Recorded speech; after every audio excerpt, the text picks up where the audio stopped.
Señorías, anunciamos que vamos a votar en contra de la convalidación del Real Decreto Ley 21/2020.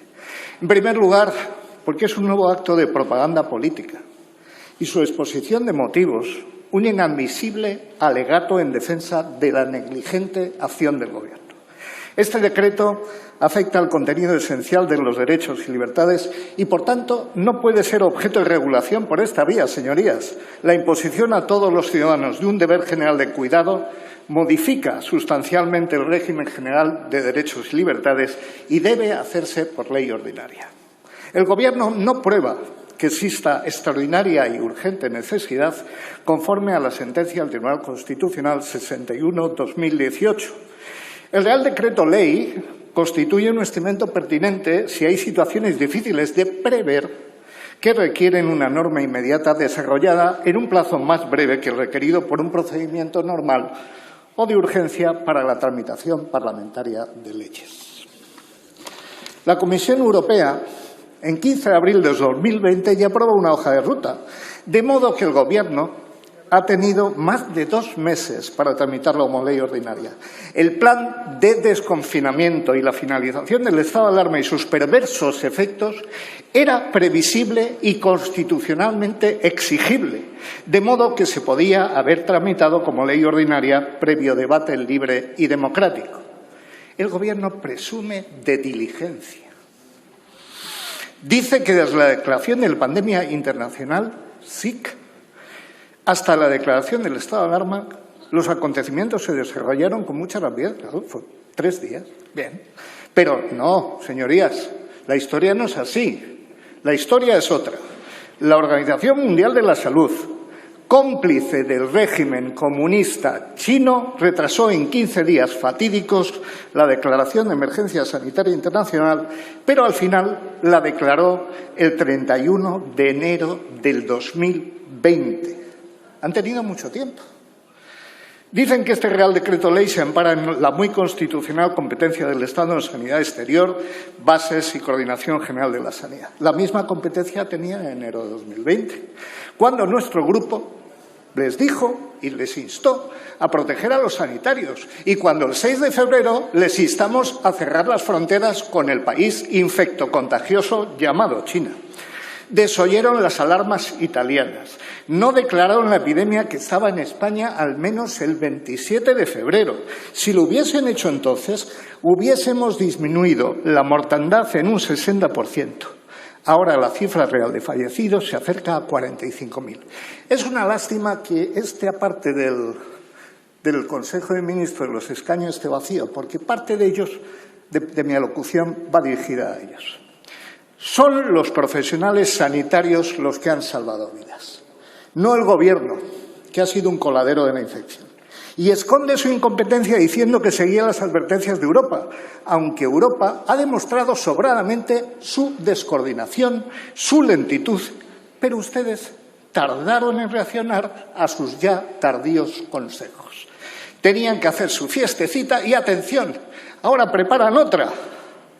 No cumplieron su deber de cuidar a los españoles. Así se ha recogido nuestra querella y deberán pagar por ello.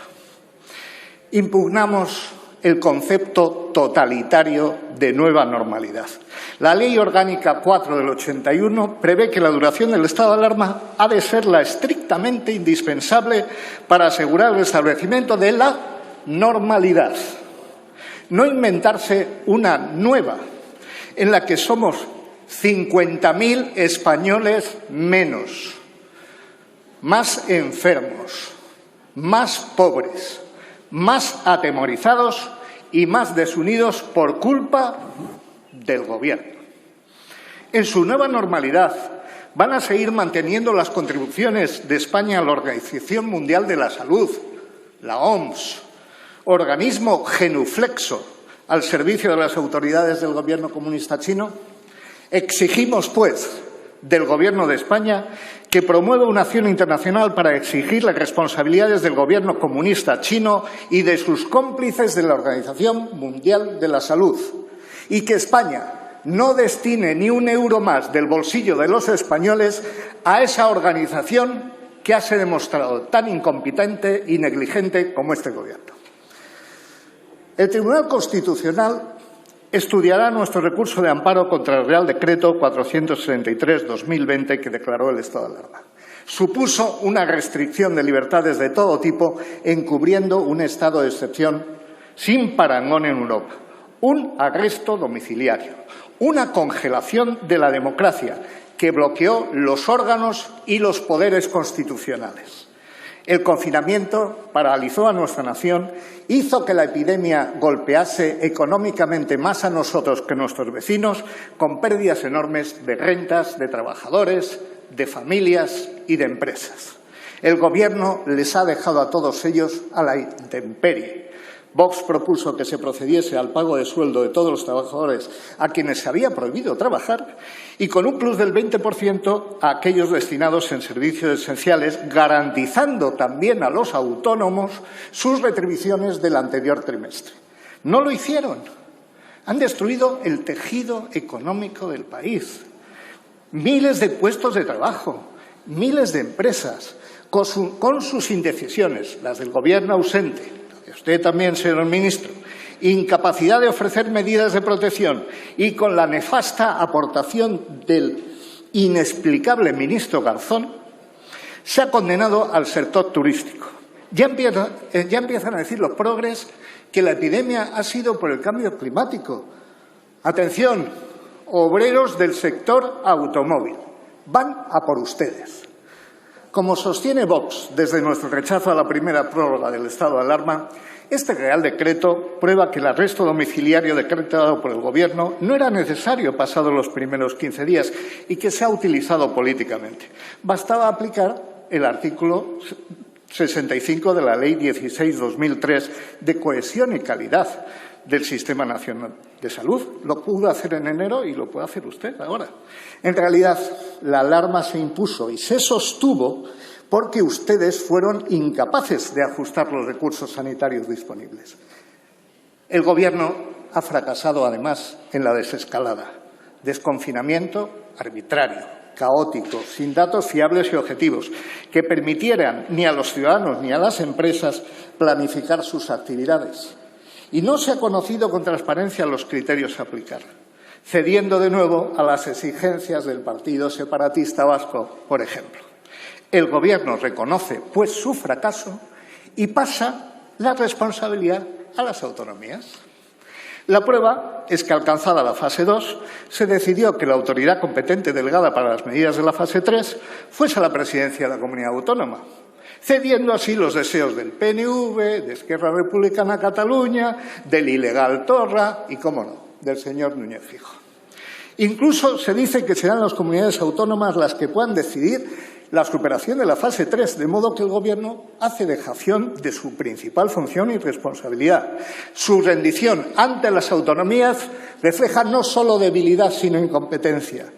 El estado de las autonomías es un estado de confusión, fallido, que ha sido incapaz de establecer vías de comunicación, de información epidemiológica y que no sabe, no puede, o quizás no está muy interesado en contar ni a los infectados ni a los muertos.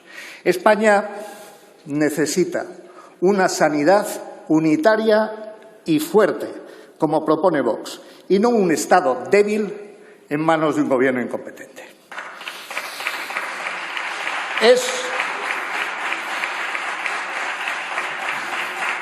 Es una cobardía, repito, es una cobardía y un reconocimiento de fracaso el trasladar la responsabilidad a los españoles y a las empresas, como hace el Gobierno en este Real Decreto.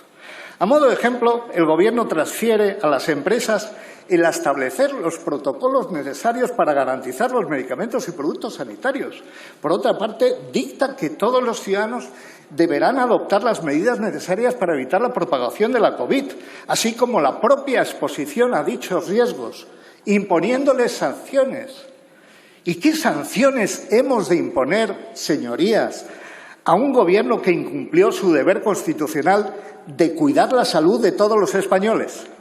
¿Qué sanciones a un Gobierno que dejó desprotegidos a los sanitarios, a las policías sin mascarillas, sin equipos de protección, por no mencionar a nuestros ancianos? Nosotros lo sabemos. La respuesta está en un juzgado de instrucción, si hay justicia en este mundo.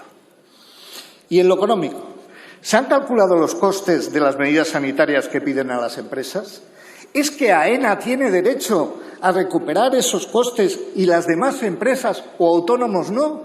¿Qué pasa con el teletrabajo? ¿Quién va a compensar los gastos? La disposición adicional tercera habla de avales por importe máximo de 2.800 millones de euros.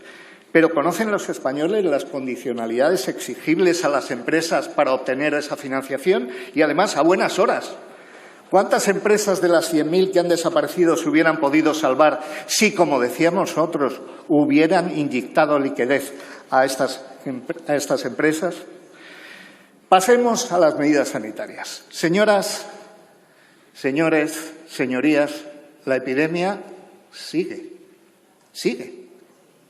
Con las medidas expuestas, pareciera que ustedes quieren prolongar la normalidad y mantenerla a fuego lento. Aparte de la distancia del 1,5 metros, ¿qué otras medidas sanitarias ofrece el Gobierno?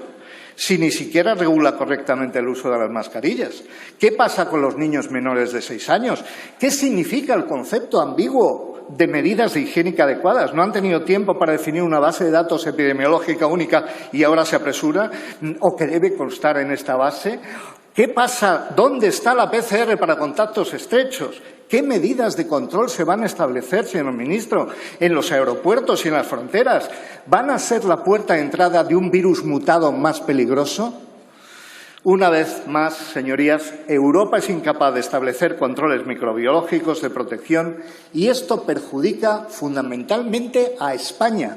Vamos a perder un 12,7% del PIB. Señoría, debe de ir finalizando, por favor. Con permiso, señoría, termino enseguida. Y además lo hace con un documento que no firma ningún experto español. Otra vez la política de puertas abiertas con China, cuando sabemos que nos mintió, que nos sigue mintiendo y que nos va a mentir. Señorías, y termino, señor presidente, la Europa débil y genuflexa ante el tirano chino es el problema y solo una España fuerte es la solución. El Gobierno no solo es ilegítimo desde su concepción, sino continuadamente irresponsable. Y dicen que no quieren dejar a un español atrás. Pomposamente unas veces, melifluamente otras. Señoría, vaya finalizando, por favor. Efectivamente, los muertos no están detrás, sino delante y mirándoles. Y tampoco van a estar detrás sus familias, ni los infectados, ni los trabajadores en paros. No van a estar detrás, van a estar enfrente. Y Vox con ellos.